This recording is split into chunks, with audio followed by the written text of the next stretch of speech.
What the fuck? Those 3 words perfectly encapsulates my thoughts after finishing Lost Highway. And if you know the director, David Lynch, and his work, you'd know that those words apply to a good portion of his catalog as well. However, you'd also know that there is indeed a method to his madness. So I'm going to try and tear apart this clusterfuck of time warping, deceit, and seemingly never-ending confusion. My name is Scott, this is Killer Be Killed Reviews. Let's get into it. So what is Lost Highway? Well, Lost Highway is a non-linear drama that spirals into a tale of dishonesty, murder, and porn? It's also got a gnarly soundtrack with a Marilyn Manson cameo, but that's not really all that related. Anyways, the story generally follows characters Fred and his wife Renee, this goofy-looking mystery man who looks like that guy you see in your dreams, and Dick Laurent. However, there is also a separate yet connected story that follows a mechanic named Pete who falls in love with Alice, a gangster's girlfriend, who also happens to be played by the same exact actress that plays Renee, Fred's wife. Are you confused yet? Well, strap in, cause it gets even crazier from here. Alright, so let's go through this thing beginning to end, and believe me, this is actually beginning to end. Let me preface this by saying, obviously, there will be spoilers.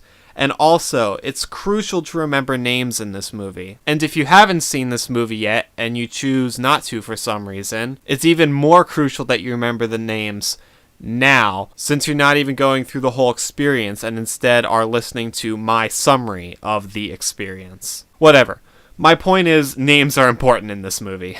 Okay, so the movie begins with Fred in his house. The intercom rings, Fred answers, and a voice says, "Dick Laurent is dead." Now, Fred doesn't know who the fuck Dick Laurent is, so he's pretty confused. He looks around outside his house, sees nothing, and moves on with his life. Fred and his wife Renee seem to be having marriage issues because Fred believes Renee is cheating on him, and he suspects it's with Twinkle Dick McGee, aka Andy, aka the pencil-thin mustache douche. So Fred does some paranoid husband stuff, and eventually VHS tapes and unmarked envelopes appear at Fred and Renee's house. The first one they receive is a 5-second long video of the outside of their house, and they play it off as it being from a real estate agent. Side note, how the fuck is that from a real estate agent? No business card, no number on the envelope. I'd be freaking out from day one. Anyways, the next day a second tape arrives, and it plays the same 5-second long clip as the last time, but then it cuts to inside the house, where the recorder then videotapes Renee and Fred sleeping. They then call the cops, and the cops are like,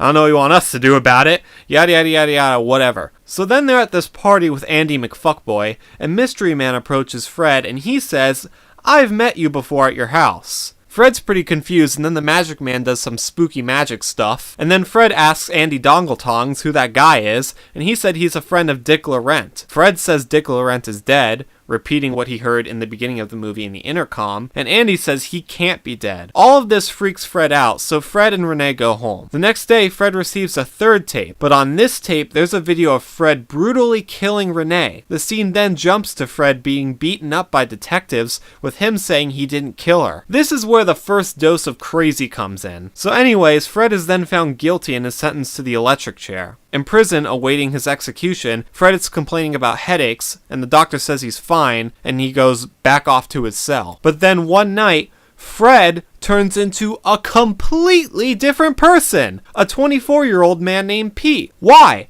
How? Who cares? Fuck you, this is a David Lynch film. Anyways, the prison guards have no fucking clue how this random guy ended up in Fred's cell, so they let him go. And thus starts part 2 of this ridiculousness. Pete goes home to his parents, Gary Busey and some other lady, and resumes his life working at Richard Pryor's auto shop. What the fuck is going on? At this auto shop, there's this gangster named Mr. Eddie, who takes a liking to Pete. He asks Pete to fix his car, Mr. Eddie threatens a guy's life for tailgating him, and everything seems normal. But then, Mr. Eddie comes in one day with his girlfriend Alice. That night, Alice takes a cab back to the auto shop and asks Pete out.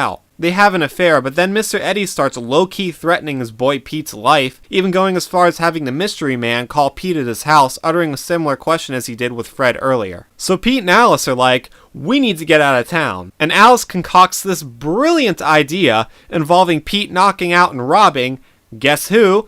Andy Fuckface. And that's what they do.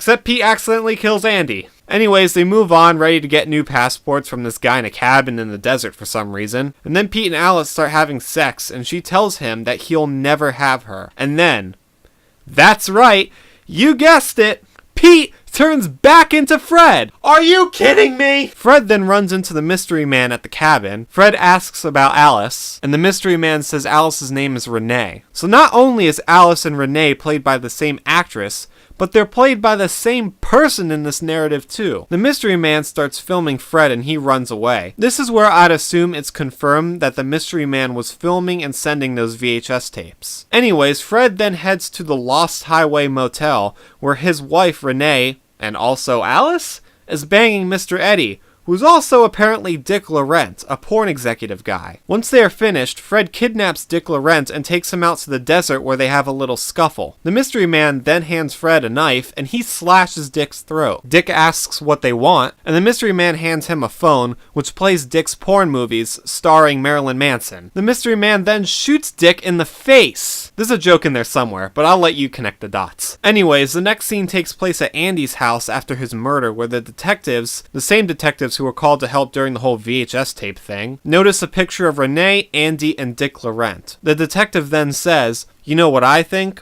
I think there's no such thing as a bad coincidence." However, we have to remember that the fingerprints at Andy's crime scene are not Fred's, they are Pete's. But then, in the final scene, Fred appears at his own house, presses the intercom, and says, "Dick Laurent is dead." The cops then notice Fred and he runs to his car, where he then leads them onto a pursuit down the Lost Highway, and that's where the movie ends. Wow, that was something, right? Was Fred really arrested, or was it Pete? Are Pete and Fred the same person? Is Pete Fred in his youth? Who is the mystery man? Is he the embodiment of distrust? How did Fred go on to murder Renee? Is Renee even dead? Why did the cops chase Fred when he had not committed a crime at that point? Was the entire story really non-linear? One thing's for sure, this movie is bonkers! As far as my review for this movie goes, the cinematography is as powerful as ever with David Lynch at the helm, save for a few quirky scenes and effects that all chalk up to it being because the film was made in 1997. But there's a certain atmosphere that Lynch perfectly inflicts on the viewer, one that is hard to describe with words. Confusing? Paradoxical? Dreadful? Agonizingly distrustful? Yes, and so much more. There's also numerous instances of Lynch incorporating specific images of scenes that would show up later in the film, through a sort of precursor to a deja vu moment, which is absolutely brilliant. His intent is clear through this technique and he executes it perfectly. Each actor sells their part extremely well, only adding to Lynch's clear vision of a lack of clarity. My only complaint would be a minor one, in that there's some slow dialogue deliveries in the beginning